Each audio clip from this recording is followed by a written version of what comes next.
Still sitting with some of the morning remarks and reflections generously given by Cara Loft and Raven Wings on the ways in which we honor our origins and in addition to how we can bring in all of our parts into the room, but also being mindful of how we still remain vigilant in making sure that we are still involving other folks in the room. Who is not there is the question. And in doing so, how do we then continue to drive and push change? And from that, I'm more than excited to introduce this morning's panel, Artists Working, Organizing for Change. I would like to introduce my panelists and have them, introduce themselves. So I have Carla Etienne. So we have folks also joining us via Zoom, and please, correct me. Itah Sadu, who is unfortunately able to not be here with us this morning. Keziah Myers and Tonya Williams. Thank you all so much for joining us this morning. Just waiting for folks in the room. Perfect. Right. Hi, Tonya. Hi, Carla. Hello. Welcome. Good morning. Good morning. So as artists, particularly IBPOC artists, we are primarily tasked with visioning and advocating for change within our sector. And so how would we collectively map our shared vision and continue to drive change? So I will start with Tonya, and then we can go to Carla and then Keziah. Thank you so much for having me here. And I think part of the question is being answered just by the people that are here. This is part of what we do, starting the organizations that we've started or running the organizations that we've run that specifically focus on Indigenous and Black and people of color. But I think we're all moving into a really interesting stage where not only are we running our own companies, but we're now infiltrating our talents into predominantly white organizations by sitting on their boards, by becoming consultants. And this way, we're also sharing and expanding that message, which is at the end of the day, when we are artists, and I speak primarily from the screen industry because Real World, the organization I started 22 years ago, has always been about Canadian talent and racially diverse Canadian talent within the screen industry. I think you're seeing some change. I'm old enough where I appreciate that change actually takes a long time, but I work a lot with very young people who are frustrated at sitting at their third round table about this discussion. I say I've been sitting at those round tables since the late 70s. So you have to pace yourself and understand. And I think the speakers that came before, so powerful to hear them speak. We have to realize that we are just carrying the baton for our brief moment and that we will be passing it on. So that younger generation just better get ready for, a long haul. It's going to be a long time for more change to happen. And as that one speaker said, plan for the next 7 generations. And that's where I think our mindsets need to be. What do we want to achieve now that the next 7 generations can continue on growing and standing on? Do you want to repeat the question for me, guys? So the question was, how do we collectively map our vision and, share that labor with our peers, our colleagues in enacting EDI work within the sector? Oh, thank you. Thank you. Yeah, me too. I'm Carla, and I was very inspired with what I heard because a lot of on my path, and I know I have Black don't crack face, but I have many decades on my body that I want to pass on is radical collectiveness on our work. We've been asked some time to own that change and to be solid and to be, always talkative. And I think it's really important, but some of the mainstream ask is, about ourselves and the self-love. And I really get it. It's very important. But the collective strength of working together sometimes gets lost.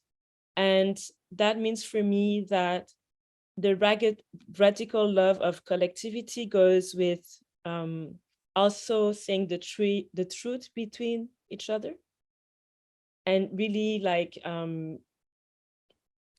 dig in that. What does that mean, saying the truth together, and go back to the ground while we're supposed to do big things, big changes? How we go back together to the ground and really do that radical care between us. I'm going to offer that for now.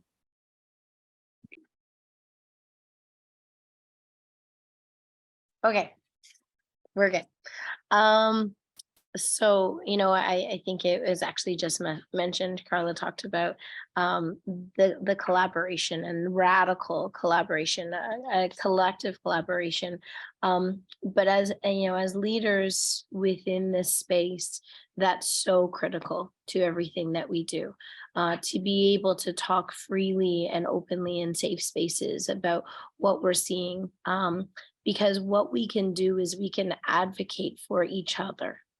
And so when I am in a space that I know my peers may not be, if they are working on other initiatives, or they have issues on their mind, I am in a position where I can sponsor what they've said, or I can initiate a conversation.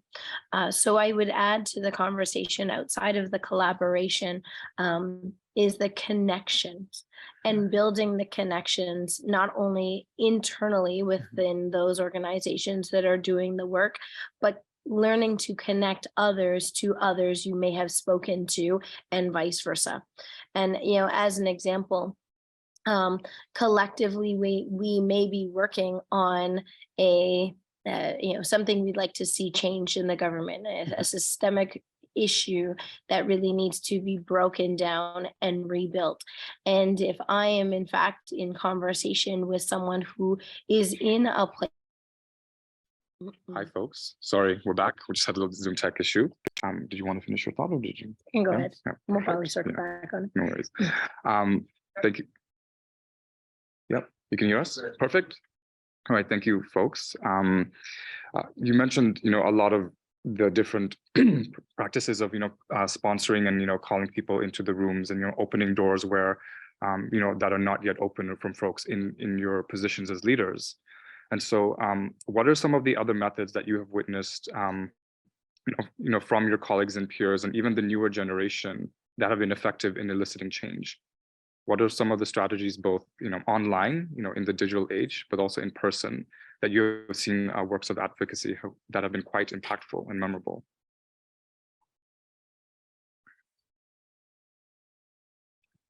And if Tonya, if you feel like to go, or Carla, whoever feels called to. Sure. It's nice when you tell it to give the name, though. It helps. Hopefully I can hear you. You can hear me.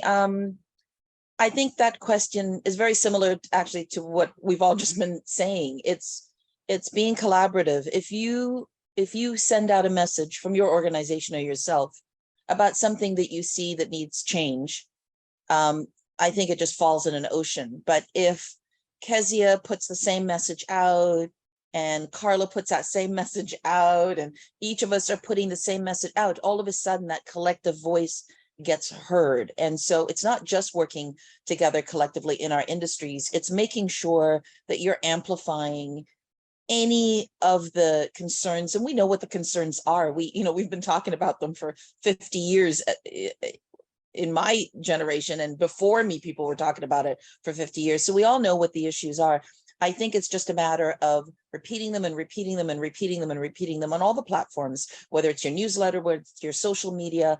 Of course, we do panels, you know, we're talking about the issues. Keziah does panels talking about the issues. I'm sure Carla has panels that talk about the issues. And this organization doing a panel like this, I think it's driving it home, because we know marketing is all about repetition. You know, when you watch television, you see not even, I think the new thing now is every commercial break, I actually see the exact same commercial every break again and again and again, because we know that it takes maybe hearing something 100,000 times before it actually lands somewhere. So I think that's a big part. It doesn't matter the platform. It doesn't matter, what you're doing, as long as the message you're giving is sort of the message that everyone is giving.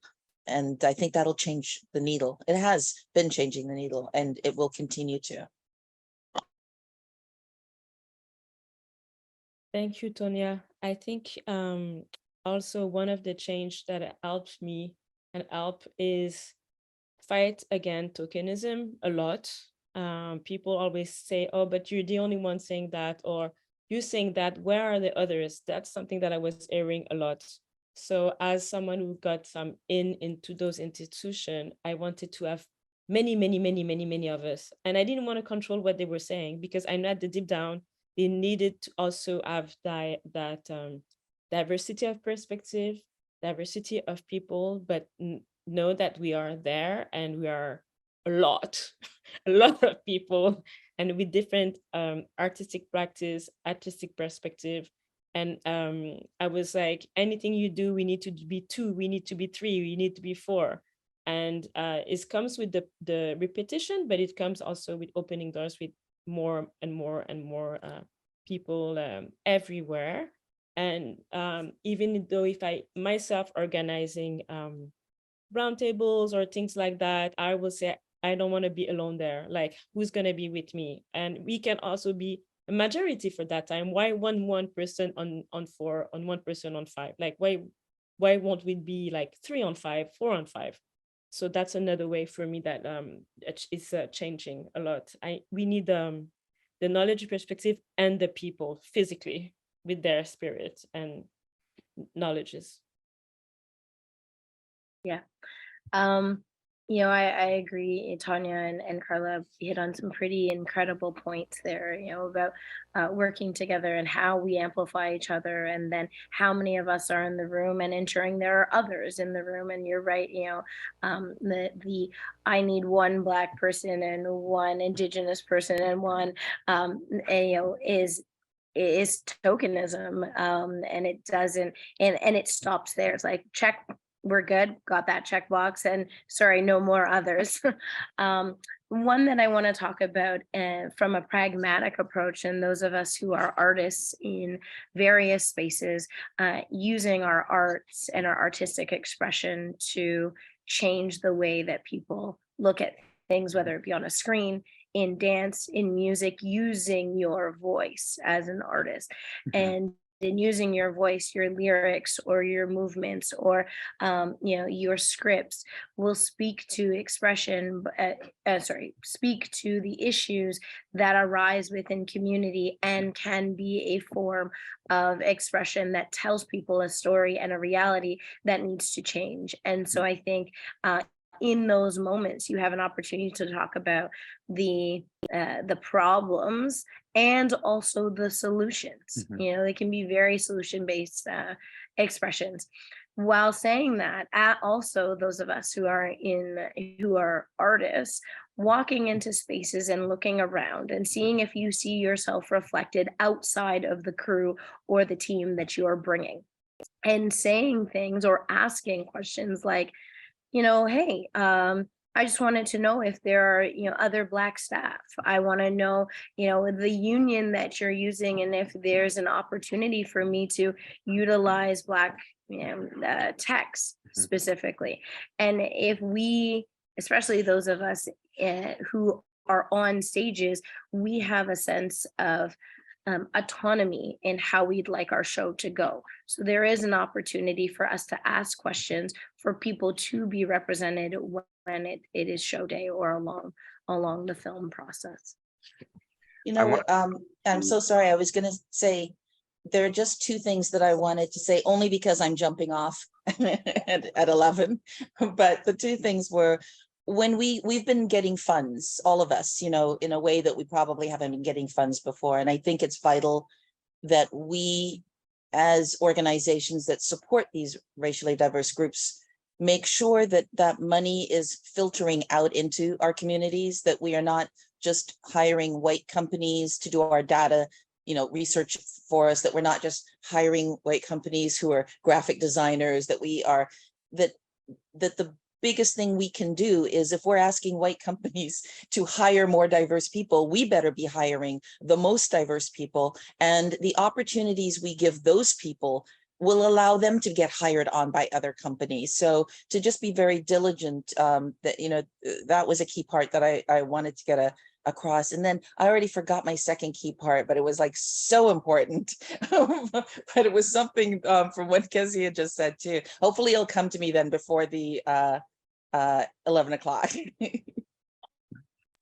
I just wanted to follow up a little bit more, especially to what Tonya and Carla had mentioned, for this need of repetition and tenacity of, making sure that we're continuously being, vigorous in terms of advocacy. And in doing so, what are some of the opportunities for rest and recalibration? What does that look like for ourselves and our community members, right? And especially as a leader.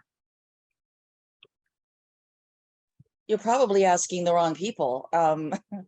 There has not been. We are doing, 3 times the work that our white counterparts are doing. We're not only doing the jobs of running our nonprofits or running our organizations, we're running advocacy as well. So that in itself is a whole job, but that is the additional to our jobs. So there is no balance right now. I just said, kind of jokingly recently, that if white people wanted to wipe out racially diverse people, this is sort of the way. Give us money and give us the sense that we can advocate, because we are working 24/7. We are working weekends. We're working nights. Our personal lives are on hold. It is exhausting at best.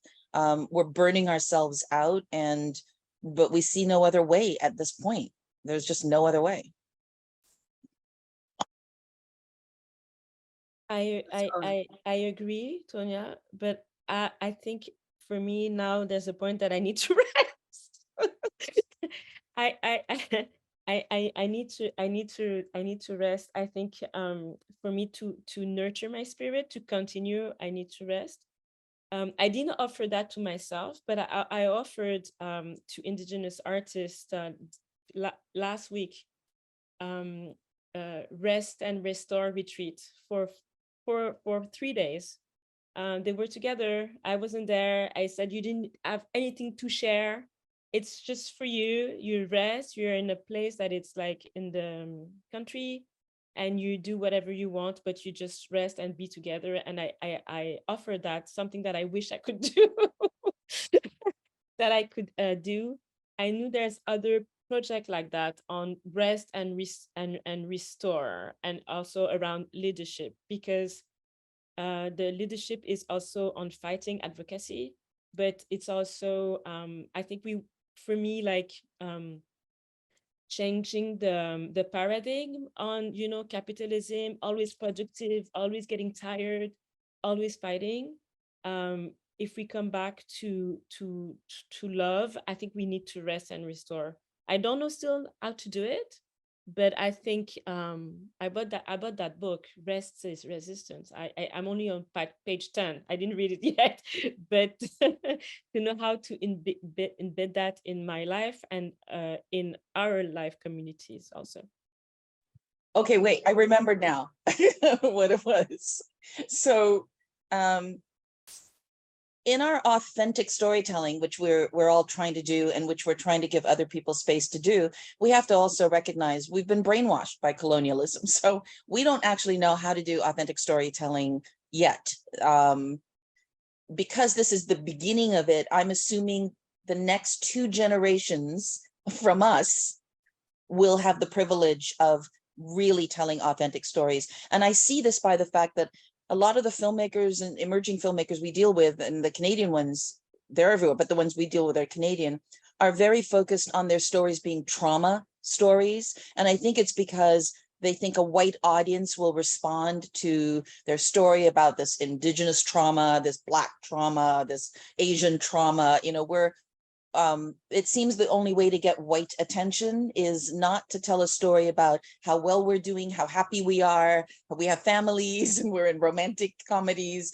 But it seems that the white audience of which we're still preaching to wants to see us struggling in the gutter, climbing out of the mud in some way, an inspirational, what we call, story. So we seem to be in the thick of it right now. And it's just, it's hard for me to watch because the content is increasing, but that content is not content that I find that we should be consuming and that young children are consuming, with this idea of when you are racially diverse like we all are, then it means you are constantly in this struggle of pain and anger and hate. And we've got to shift out of that mentality. Even if you don't appeal to a white audience, at some point it's the, we will build it, they will come. They have to see us with happy families, with balanced children, going to school, be getting degrees and starting successful companies, or you won't change the next generation. They'll live in this trauma space for a long time. Just to that, if I can think of a visual that really depicted, Tonya, what you're talking about, I think of Black is King, and how Beyonce took that, and her, of course, her writing team, and did exactly that, like showed the kings, the queens, the fun, the love, the family, all of it. And that's a really good point that you bring up. And I know that when audiences are looking, they are, non-Black or white audiences are not as captivated by a Black is King as they are a Kunta Kinte kind of movie about slavery. So it's a really good point you bring up. We talked about the younger generation, and especially with inspiring them to tell their stories from a non-trauma lens as well. But then also the reality of having to set the expectations on when will change come, right? There's this need for immediacy. How have you as leaders found opportunities to tangibly ground expectations and sort of map out the trajectory within your communities, especially without overtly saying it, which I say all the time. It's not going to come overnight. Yeah. It almost would be offensive if it came overnight, because if it was a flick of a switch and we were enslaved for over 400 years, then what happened all that time? So you're purposely, other people are purposely keeping us down, which yes is the case, but that flick of a switch would not show the need for all of the work that we're continuing to put in. So I think overtly saying it, absolutely. Working collectively, I'm going to come back to, is really important, because everybody knows when you're working as a group, it takes time. And if you want to go fast, go alone, but if you want to go far, go together. And so far always takes longer than the sprint. It's a marathon. It's a conversation about intentionality, right? Because when we're looking at the time it's going to take to make change, what we also don't want is knee-jerk reaction change, because knee-jerk reaction is usually performative, and it comes with lack of systemic change. And I say, when I'm thinking about talking to the younger audiences who do want immediacy, and we have to look at generations. That generation specifically is interested in just social justice, period. But we have to recognize we are living in spaces with other generations who have done things differently. And if we're collaborating to make change, and we look at the people who are leading some of the organizations that are slow to change or who don't know how to change, then the social justice that you want as a younger person may come at the expense of a real, genuine change. That was really well said. And, as Keziah was saying that, I think it's helpful that I'm 64 years old, because when young people see the success I personally had, I think they think it happened overnight. So I like to reiterate, the time it took me, the decades it took me to achieve the things that I've achieved. That's one part of it. And I'm a big history buff. So I also like to remind them that it took a few billion years of the earth just to create life, and then a few billion years for humans to become, and then we've been around only for several thousand years. So change from a human perspective is so fleeting. We have to look at it in the larger perspective of you are moving that little ball, but thousands of years more will be moving that ball forward. It's arrogant to think in my short, in your 80 whatever years of living, that you'll change and transgress everything that has taken hundreds and thousands and billions of years to do. So I think as long as you're moving, you're moving forward. As long as you're speaking, as long as you're doing something, you are making that change. You don't have to have this massive shift to feel that what you're doing is meaningful. It's meaningful because you're standing and you're talking, or you're doing your art and you're moving forward. It is going to impact in the long run. That's what history has taught us. I mean, not even Martin Luther King got to see the results of everything he worked for his whole life. It wasn't that long ago where Black people didn't even have the vote. It wasn't that long ago that, in fact, just recently, something called the Crown Act was passed in America. And I mean, it was just passed in 2022, which is not to discriminate people because of their hair. And it was really around Afro hair, that people were discriminated if they wore braids, if they wore dreads, if they wore their Afro style hair. That just changed last year. People have been fighting for that for like 100 years. So you have to have faith. And I think if you do not have a religious belief, because I think the main part about a religious belief is it instills in you to have faith. So somehow you're going to have faith to know that the steps you are taking right now are going to impact people hundreds of years from now in ways that you cannot even fathom or imagine. And you have to just stay in that faith and just keep working towards. You can't be disappointed because things are not manifesting at the speed you want them to manifest. That's just not a reality that you can live in. Thank you. Very well said. What can I add to that? I like the act of faith. I think even as a personal practice, it's very important. Otherwise, you can be so get down. But I like to think about also the different speeds and the different depth of actions. And for me, like it's like a mix that is fostering change. For example, like if you want to change on culture, personal competencies, and how do we work? I work in dance, so how do we work in studio? What does that mean to embody consent, to understand microaggression in dance and everything? That takes time. But at the same time, I work like as a curator, and if I bring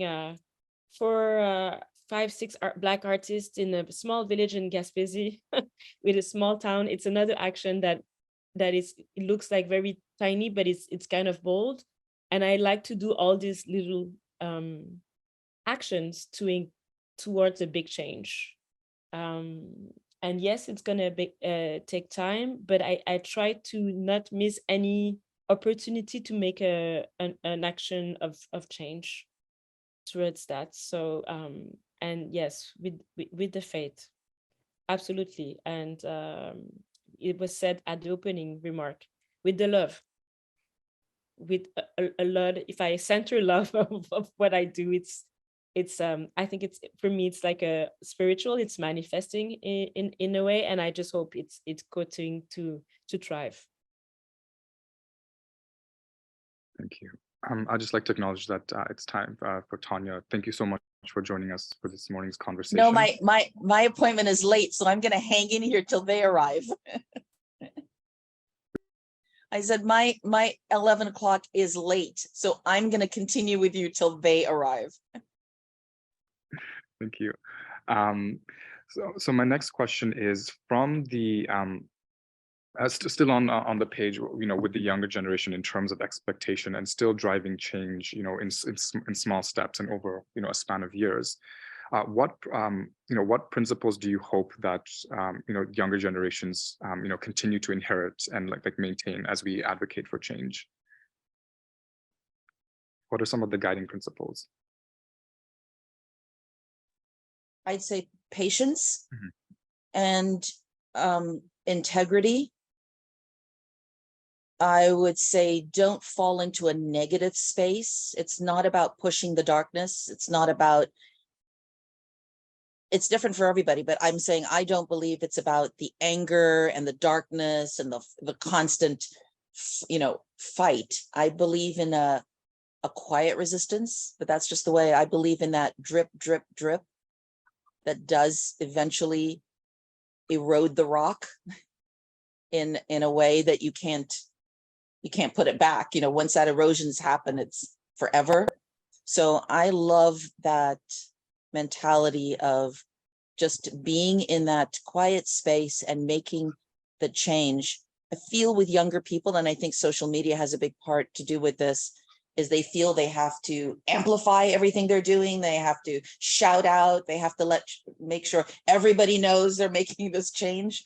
But I grew up in a very different generation where you didn't always have to spotlight yourself in everything that you did, that it should be satisfying enough to know that you're doing the work and that the change is happening. But we're living in a very narcissistic time right now. So I don't know if we can turn the clock back on that, because we've created all these platforms that are about saying, look at me, look at what I'm doing, look at how great I am, look at, the change I'm making. So I just find that actually takes more energy. Just the energy it takes to amplify and tell everybody how great you are pulls from what you could be doing. That is just my belief. But what's wonderful about this panel is we have 3 very separate generations here. So we're going to have very different answers, I'm sure. For me, I don't know how to answer your question, because I feel the younger generation pushes me, challenges me. I like the fierceness. I like the energy. I like the knowledge. In my personal history, it took me a long time to understand many things, and I feel like they understood it very early. I'm kind of jealous of that. So I just it's not about frame. It's for me like more we always ask for that, more intergenerational connections and discussions and conversation. Bye, Tonya. Bye. Yes, that's what I seek for. I really love that energy. And of course, with generation, your energy shifts. But I so like to be challenged. I like that fierce. I like that hungriness to live, and reminding me like the willing of change. I need that exchange of experiences. Maybe I have the living experiences, a living knowledge that I want to share. But for me, like when I see them like fighting and be there and be bold in things that maybe I didn't want to do, contrary, it feeds me to continue. It's giving me spirits, it's giving me hope, and it's giving me like, like, oh, I need to do this. I need to rethink. I think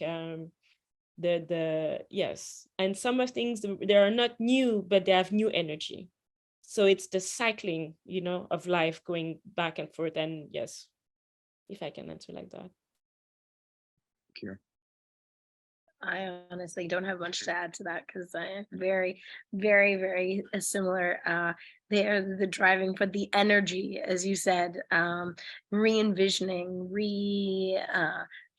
reimagining some of the ways in which we've done things before.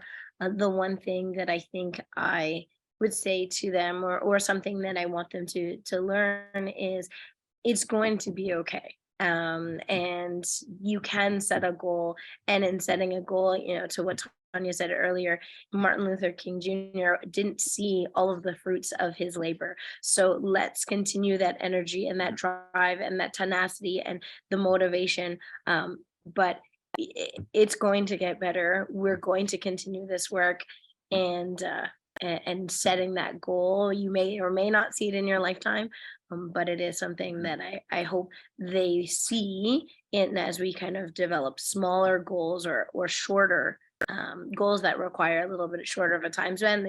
Yes, we got here. Yes, we got here. yes, we got here. We're going to keep getting there. Thank you.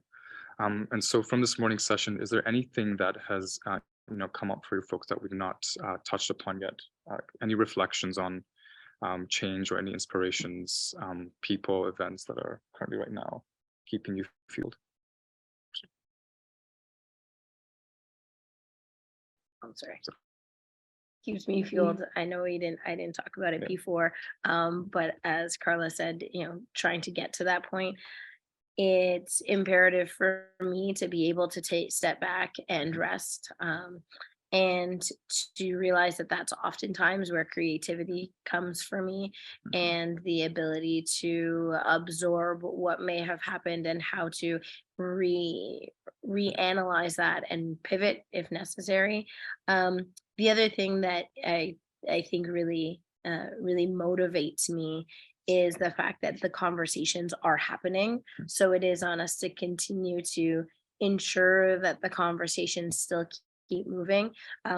When I'm having conversations with some of these organizations, I'm seeing immediate change, and it's not knee-jerk change, it's immediate change in maybe recognizing that somebody has the skill set and now they're in this leadership position. And when working with them and being able to connect the dots with people that look like me across the entire music industry, we together can push things forward, because now all of us are, or a lot of us are, in a place of autonomy and decision making. So now we have more strength behind us when we push for larger movements.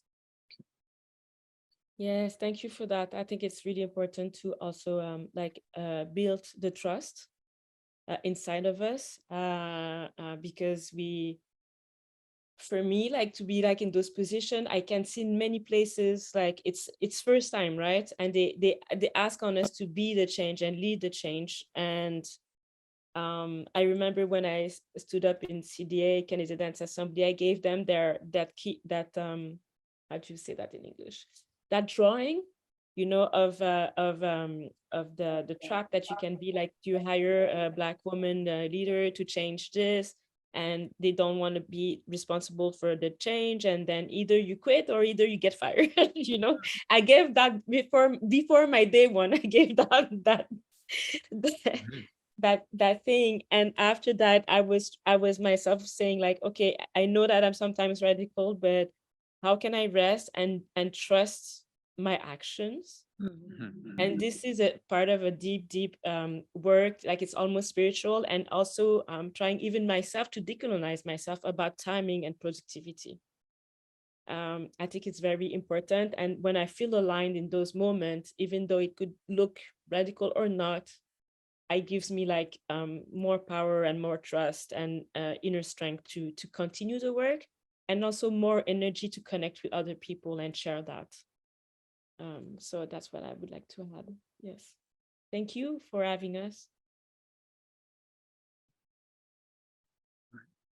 I believe we have a few more minutes for questions from the audience. Yes. If there's anything that resonated with folks. Yeah. I'm seeing in the comment from Peter, who are the gatekeepers of concerns? And do I have to convince an organization that my concern to be at the table? I mean, I don't think you need to convince an organization that you're concerned. I don't know that the word convince, maybe highlight the concerns. If you're looking at working with an organization, or there's an organization that you have concern with, I think about strategy. How is it that I'm going to be able to be at the table without people looking at me like I'm just there with my hands out, and that I'm actually a value add to what they can do as an organization and as a business, and how they can change their, let's say in this case, maybe their outward appearance, or maybe their internal processes. And so I would reframe that into not walking in saying I'm convincing, but walking in saying I'm adding value, and this is how.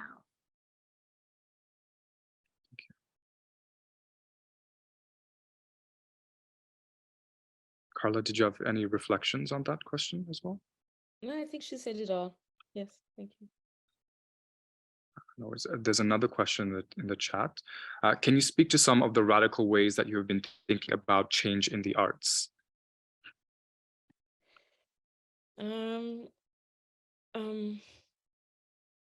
For example, what can I say? Okay, for example, in the CDA had received funding for the Resilient Fund, and it was opening for like anybody who needs it. And it didn't feel radical, but sometimes we want to do everything softly. And what things that I didn't do softly, like say, I said I did a soft opening only for Indigenous, Black, and people of color, and people who are equity deserving. I opened the fund before only for people who deserve equity in the beginning. That's an example that I usually would say, like, oh, you open and you try to manage to be fair in the process. And I just decided, like, I'm gonna do that soft opening. That's an example. I did roundtable in Gaspésie with it's a very small village. It's 300 village in the east of Quebec. A roundtable with Afro descent artists talking for us, for us and between us. Yes, we were in front of the kind of white audience, but I didn't let them asking questions. I didn't let them. I said to them, you're only like witness. It's not for you. It's for us. And it was only Afro descent artists talking, and we were eight person. It's just things like different little things like that for me that change. Or yes, I see at my team we want to have a diverse team, and I just decided I'm gonna wait until I find the person, Afro descent person, even if it takes 6 months. I'm gonna wait. I'm gonna suffer. They're gonna say it's not fair. And I don't know if it's that radical, but it's just like decision making that I stand for. And to say, like, I'm gonna in those little steps that we were talking about, that I'm gonna make some change. Really pragmatic approaches that are really radical and change. Love that.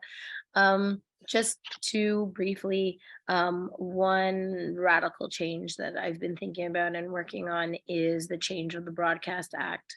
I'm very involved in Bill C-11, which is talking about a number of different issues around online platforms, broadcast, what that looks like.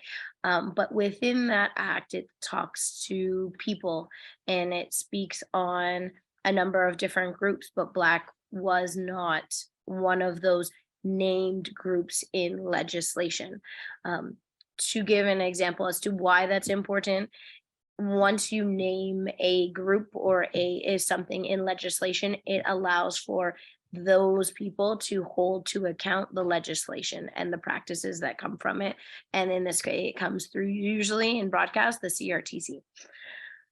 So I was successful, along with a collective, in adding Black to legislation. The senators right now, so the bill hasn't actually been passed, but all the senators unanimously added Black as a group named in the Broadcast Act for legislation, which means that forever and ever, there will be an opportunity to hold to account what the government of Canada is doing as it pertains to artistic creative expression of anybody who or Black in any kind of field, dance, music, film, etc. So that's kind of one area of radical change that I've been thinking about and working on. The other is in my space. So I'm the executive director of Advance, which is Canada's Black Music Business Collective. We're focused often more on the infrastructure and the ecosystem, so the support behind the stage.